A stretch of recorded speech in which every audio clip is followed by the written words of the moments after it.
In notes dictated by him at St. Helena, it is said that during the siege of Acre, on the 27th of Floreal, year 7, May 13th, 1799, he received letters from France, which apprised him of the bad state of our affairs, and that this news was what chiefly impelled him to raise the siege and to retire to Alexandria. These letters could not be those which contained the orders of the Directoire, inasmuch as these are dated the 7th Prairial, May 16th, of the same year, and were not sent off until the 23rd of the same month, that is to say, on the 11th of June. It is more than probable that the letters which were received before Acre were the letters sent by Joseph Bonaparte and carried by the Greek Bourbaki. But what finally dissipates all doubt is the following fact, which was communicated to me by General Bertrand, to whom the Emperor related it at St. Helena. To name General Bertrand is to mention a man worthy of all confidence, from the nobility of his character and the just esteem to which his constant fidelity in misfortune so fully entitle him. General Bonaparte, who is believed by the Directoire to be still in Egypt, had landed at Fréjus on the 17th Vendémiaire of the year 8, October 9th, 1799. He was on his way to Paris when, between Fréjus and Lyon, he met a courier bearing dispatches addressed to the commander-in-chief of the army of Egypt. These letters contained a revocation of the order, which recalled him from Egypt and enjoined upon him to remain there. It was by the perusal of these letters that General Bonaparte learned simultaneously of the order which had recalled him and the counter-order by which he was to remain in Egypt. The Directoire also informed him of the intention of the government to place General Lecourbe at the head of the principal army. When we had nearly lost Italy, and the scene of war had been transplanted to the Var, the Directoire had felt the pressing necessity of having recourse to the talents of General Bonaparte and ardently desired his presence.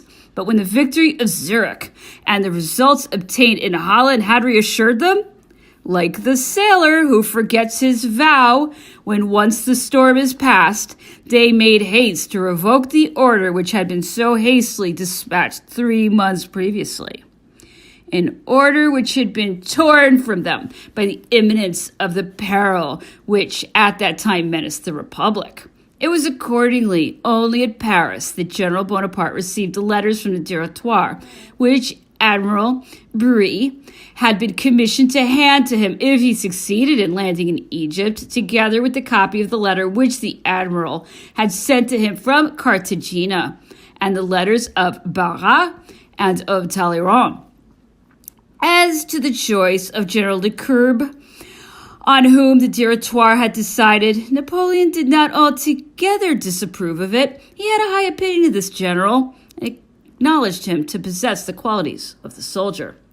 He had formed a favorable opinion about him in finding amongst the papers seized at the house of General Moreau, who was arrested in 1804, several letters which Lecourbe wrote to this general during the Hohenlinden campaign to urge him on to conquer his scruples or his want of resolution and to inspire him with courage.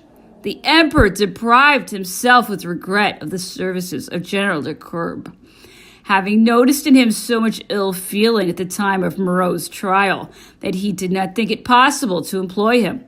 One day, whilst Lecourbe was crossing the Tuileries garden, he noticed the emperor at the window of the palace and cast on him a look so full of hatred that Napoleon could never forget it. When, during the 100 days, Lecourbe came back to him, the emperor received him with cordiality and entrusted him with an important command. Letters relating to the recall of General Bonaparte to France. To General Bonaparte, Commander-in-Chief of the Army in the East. Paris, 7th Prairial, N. 7. The extraordinary efforts, Citizen General, which Austria and Russia have been displaying, and the serious and almost alarming turn which the war has taken, demand that the Republic should concentrate her forces.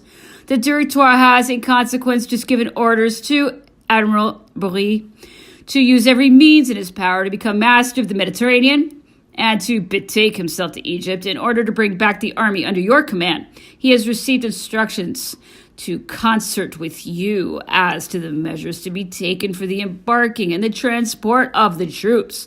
You will judge, Citizen General, whether you can leave a part of your troops behind with safety, and the Directoire authorizes you, in this case, to entrust the command of them to the man whom you shall deem best suited for this post. The Directoire will, with pleasure, see you at the head of the Republican armies, which till now you have so gloriously commanded. Signed, Teilhard, La Revelliere, Le Pot, Barras. 2.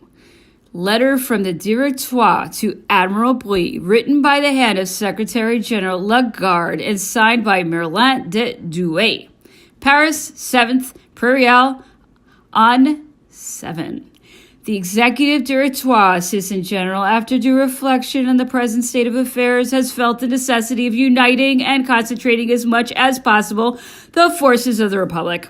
In consequence, you are ordered to take the promptest measures to effect a junction with the Spanish fleet. As soon as this has been done, you will search for the English fleet, and if, as is probable, you are then superior in force to the enemy, you will attack it. As soon as you have put the English out of the possibility of opposing your operations with success, you will make sail to Egypt with the object of embarking the army there. You will concert with General Bonaparte on the measures to be taken, and should he deem it necessary, you may leave a portion of his forces behind you in Egypt. You will hand the annexed letter to General Bonaparte. It communicates the plans of the Directoire to him. Signed, Merlin, President of the Executive Directoire, Lagarde, Secretary General of the Executive Directoire. By a decree of the Directoire, dated 14th Germinal on 7 April 3rd, 1799, Brie, Minister of Marine, had been appointed Admiral in command of the Naval Army at Brest, a rank equivalent to that of Captain General in Spain, so that Admiral Maceredo should have no objection to serving under him. 3. Autograph letter of the Citizen Talleyrand, Interim Minister of Marine, to Admiral Brie. Paris, 7th Prairial, Year 7.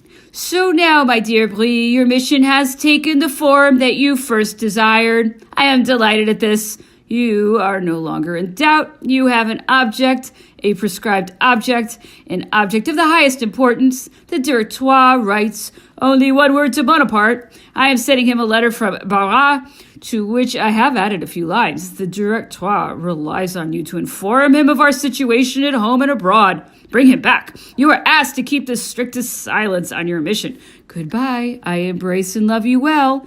Believe me, your friend forever. Signed, Monsieur Talleyrand. P.S. My opinion is that Belleville, our consul at Genoa, will be your successor.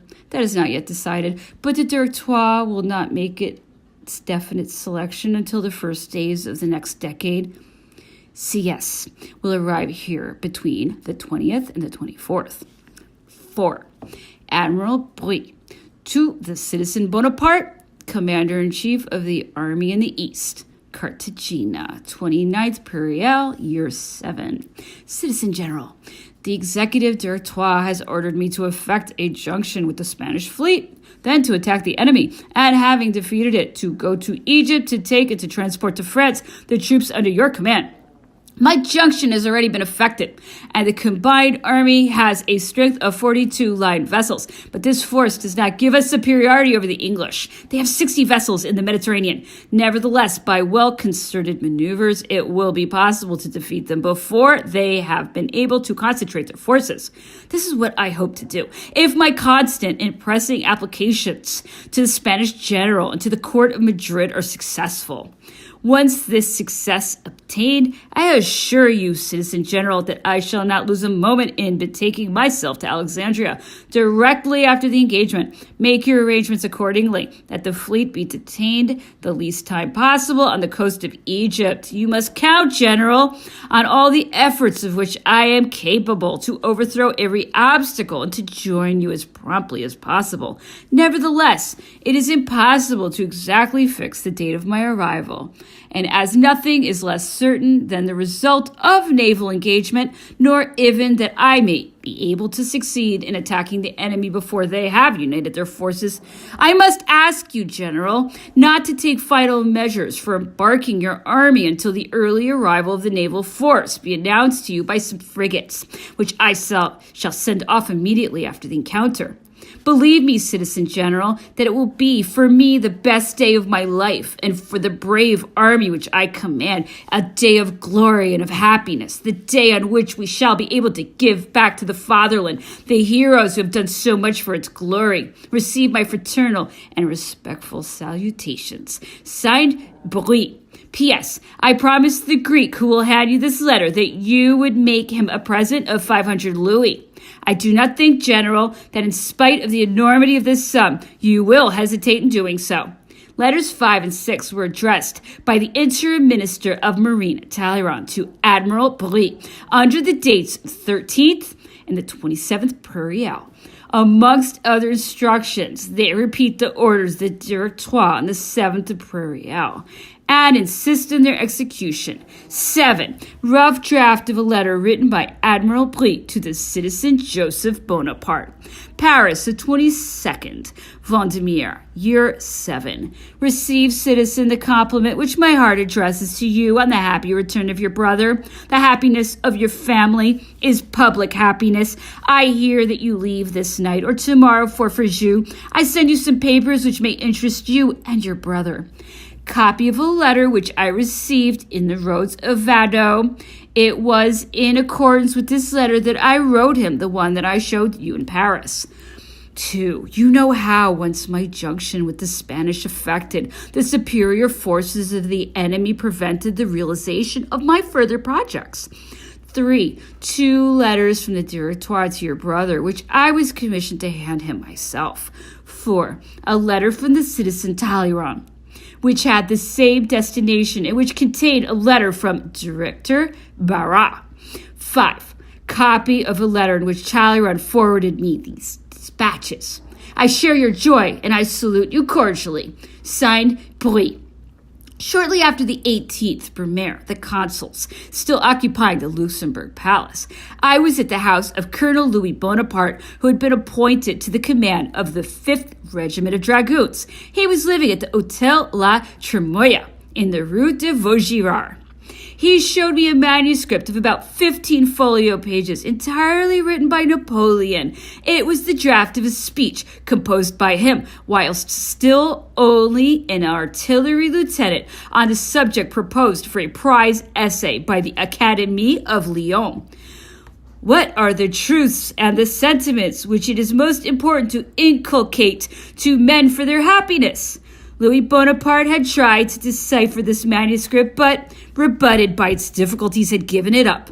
That was the first time that I saw Napoleon's writing. I seemed to have hieroglyphics before my eyes. At the same time, I was impelled by a strong feeling of curiosity, interest to ask Louis Bonaparte to trust me with the manuscript. I wanted to see whether I should be more skillful or more fortunate than he had been.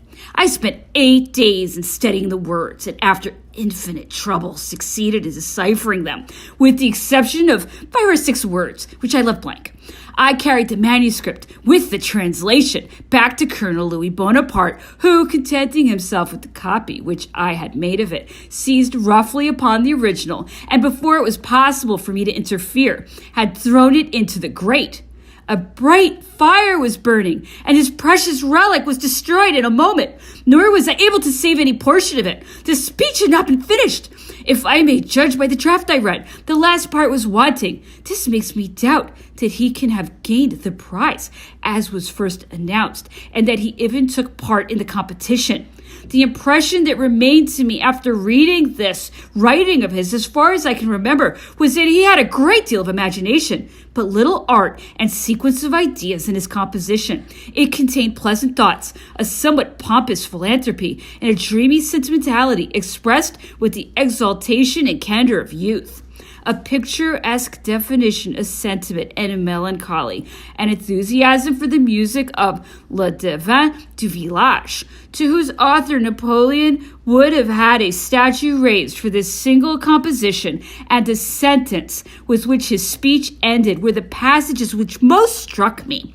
To give a definition of sentiment, the author took his reader to the places most favorable to the meditation which he depicted, now in large lines, and now with descriptive details. He transported him from the shepherd's hut to the church of St. Peter's at Rome, and described the impressions which are felt by the traveler on first entering into this immense fane, lighted by the mysterious light of a lamp. Such is the impression which I have retained of my perusal of this precious manuscript, an impression which would perhaps be modified if I were to read it today again.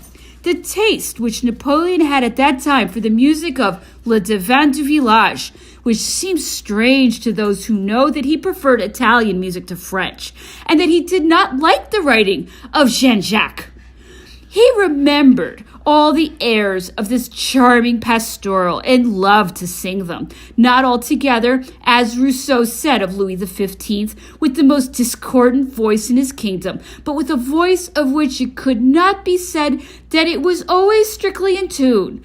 To these impressions of youth, which he retained till his maturity, there had succeeded a passionate attachment to Italian music, which he listened to with delight, and which was the most effectual recreation he could enjoy in the midst of his great and arduous labors.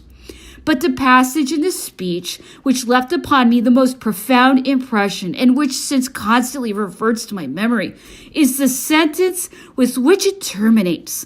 It is a kind of prophecy, such a prophecy as was attributed by popular belief to superior genius and to the dying. Heaven lends prophetic actions to the dying. It was a kind of presentiment of his future destiny, which the great August, an unhappy man, had that day. This is the sentence, quoted literally. Great men are meteors, destined to burn, to light their age. Monsieur de las Casas relates in the Memorial of St. Helene that Prince de Talleyrand, either to pay court to the emperor, or perhaps by his express command, had had the speech sought for in Lyon, and had presented it to him. Napoleon read a few pages of it and threw it into the fire. I have since learned that, as a matter of fact, the essay was handed in for a competition. What I saw of it then must have been a rough draft, a composition written in the first flood of thought, the color and originality of which were weakened and destroyed by a certain number of corrections. This rough draft of the speech, remaining amongst Napoleon's papers, would thus later on have fallen into the hands of his brother. I did not recognize in this speech, which was printed in 1826, and which forms a part of a collection published under the name of General Gourgaud, the one which I had read in 1800.